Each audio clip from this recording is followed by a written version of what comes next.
Bismillahirrahmanirrahim.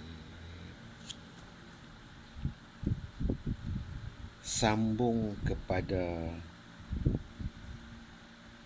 penyampaian saya tentang La hawla wa la quwwata illa billah.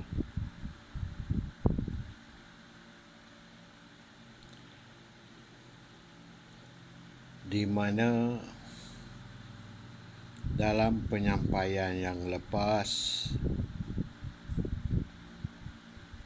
saya ada menyampaikan apabila tukang azan menyeru pergi bersolat, hayya 'alas solah, maka kita semua menjawab la haula wala quwwata illa billah.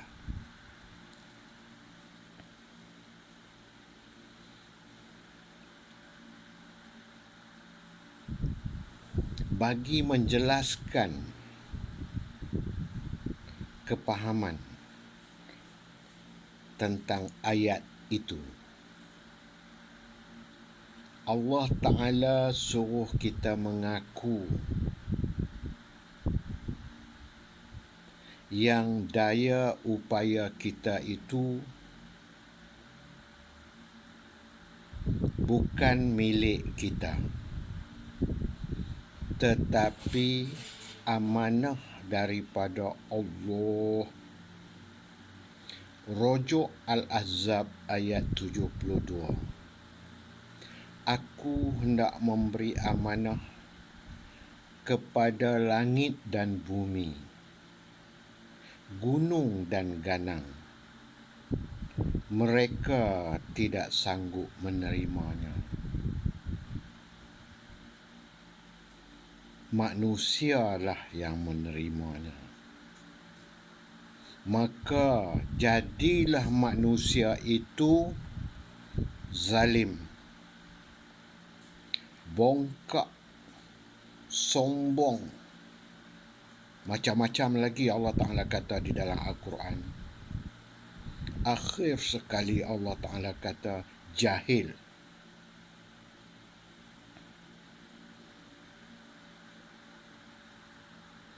Macam mana nak mengaku yang amanah itu bukan kita punya, tetapi Allah punya? Adakah dengan hanya ucapan di bibir? Bukan. Bukan setakat hanya ucapan di bibir.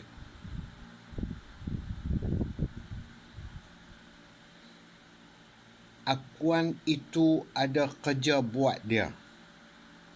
Dia ada kerja buat dia untuk mengaku yang daya upaya kita itu bukan milik kita.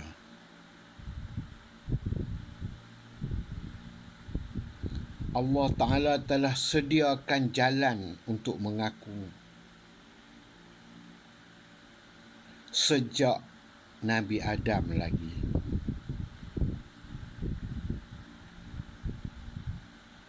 Perkataan la ilaha illallah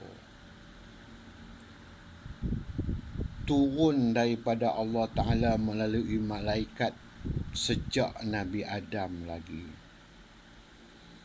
melalui nabi-nabi dan rasul-rasul. Selepas itu sampailah kepada Nabi Muhammad sallallahu alaihi wasallam. Beliau pun selepas dilantik menjadi rasul menyampaikan yang sama. Asyhadu an la ilaha illallah wa asyhadu anna Muhammadur Rasulullah.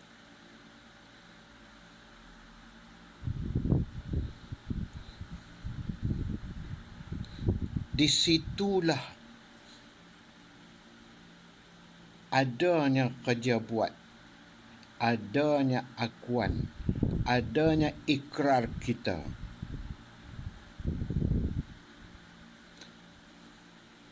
Hingga kita mengaku dan nampak dengan nyata, dengan terang bahawasanya daya upaya kita itu bukan milik kita.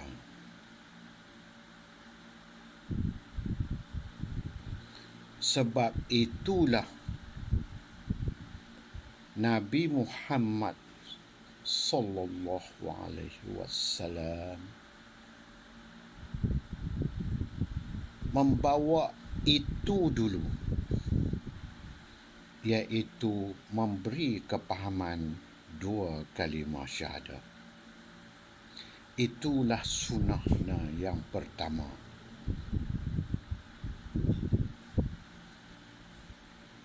Aku naik saksi tiada Tuhan melainkan Allah. Bukan aku naik saksi tiada Tuhan yang berhak disembah melainkan Allah. Itu salah. Tidak ada perkataan disembah di situ. Yang disembah ni ialah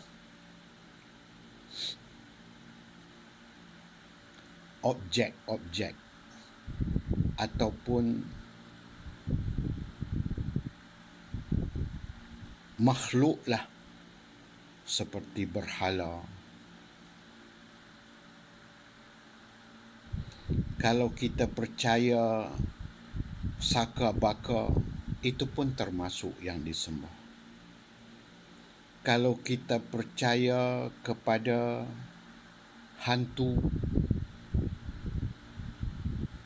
yang menjadikan sesuatu kepada kita, itu barulah disembah.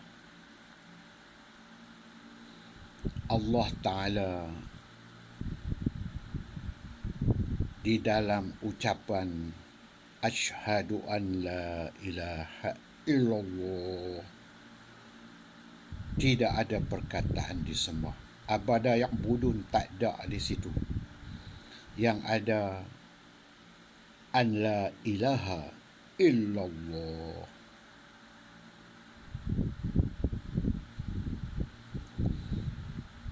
Inilah sunnah Rasulullah yang pertama sekali.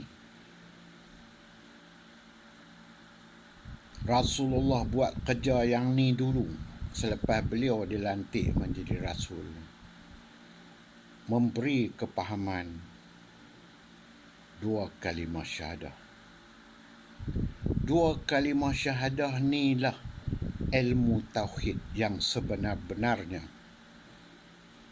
Turun sejak Nabi Adam sampailah kepada kita di hari ini melalui Nabi Muhammad sallallahu alaihi wasallam.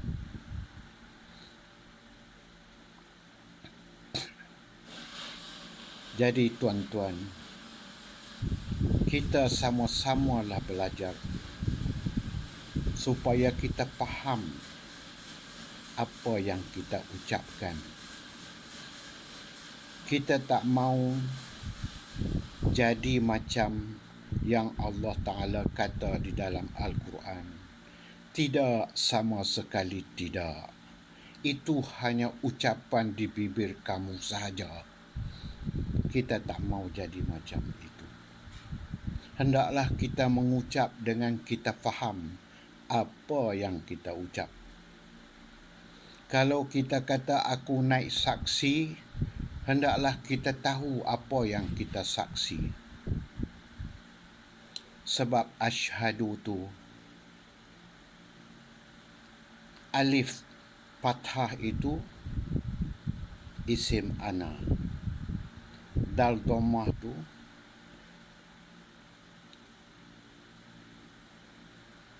isim mudhari'. Bila kita sebut asyhadu, ianya adalah fi'il mudhari'. Fi'il mudhari' ni Kalau di dalam bahasa Inggerisnya diumpamakan untuk memberi lebih faham. Bukanlah maknanya seperti itu.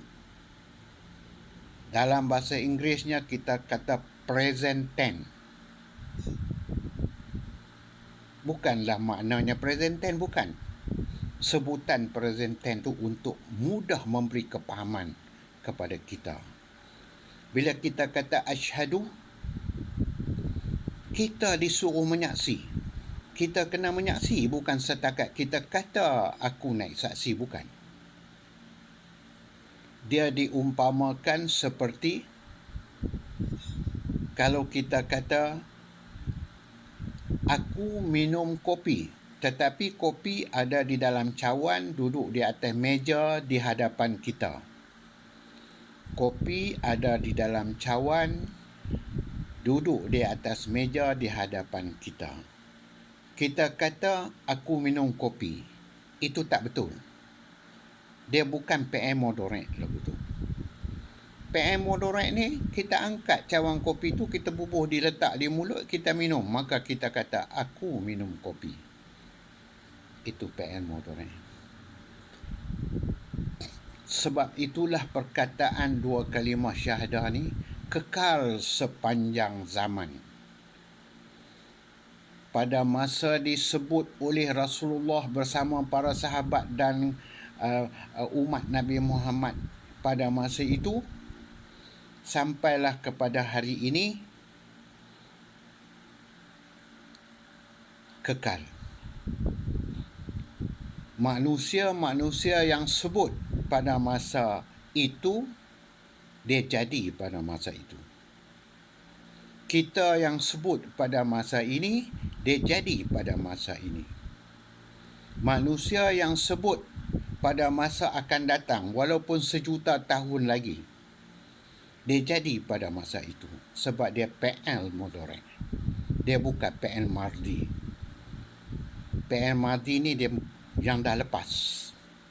Dia PL modorek. Inilah yang dikatakan kekal sepanjang zaman.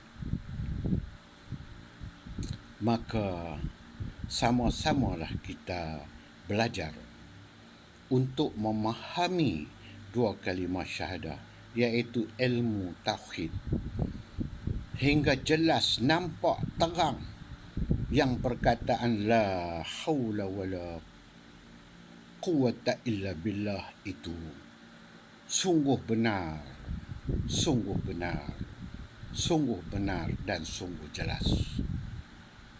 Setakat ini dulu. Kita sambung di lain masa, insya-Allah.